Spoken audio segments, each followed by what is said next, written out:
नमस्कार बंधुगण विषयटी आज बहुत गंभीर अच्छी कथाटा हूँ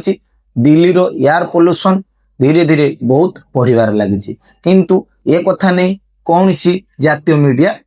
कथा कहूना कि आलोचना करूना से माने केवल बिहार इलेक्शन एवं जो दिल्ली ब्लास्ट नहीं कथा होउछंती किंतु असल कथाटी एमाने लुचौछंती मीडिया रो बंधुगण माने एमाने गोटे प्रकार गदी मीडिया हो जाइछंती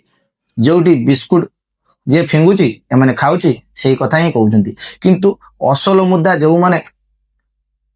उठेबा कथा सेटा उठौनांती सरकार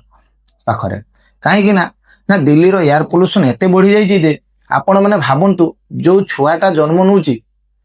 ता ऊपर को प्रकार प्रभाव पड़ुथो काहे ना दिल्ली रो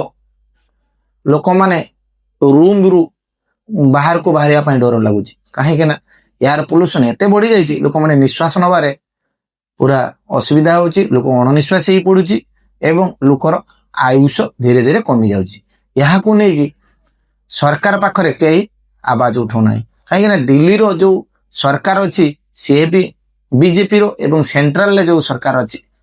बीजेपी रो सेति डबल इंजन सरकार अछि बीजेपी रो किंतु ता परे भी लोक माने ध्यान दउ नांदी एयर पोल्यूशन ऊपर सरकार रो एटा दायित्व जे दिल्ली रो एयर पोल्यूशन केमिति कम हो जदि तमे 10 लादा लादी हबो से ता पर 10 ल देबो ये ता पर 10 ल देबो ताने दिल्ली रो एयर पोल्यूशन ता केमिति कमिवो अरे भाई तमरो मुख्यमंत्री भी बीजेपी रो प्रधानमंत्री बीजेपी रो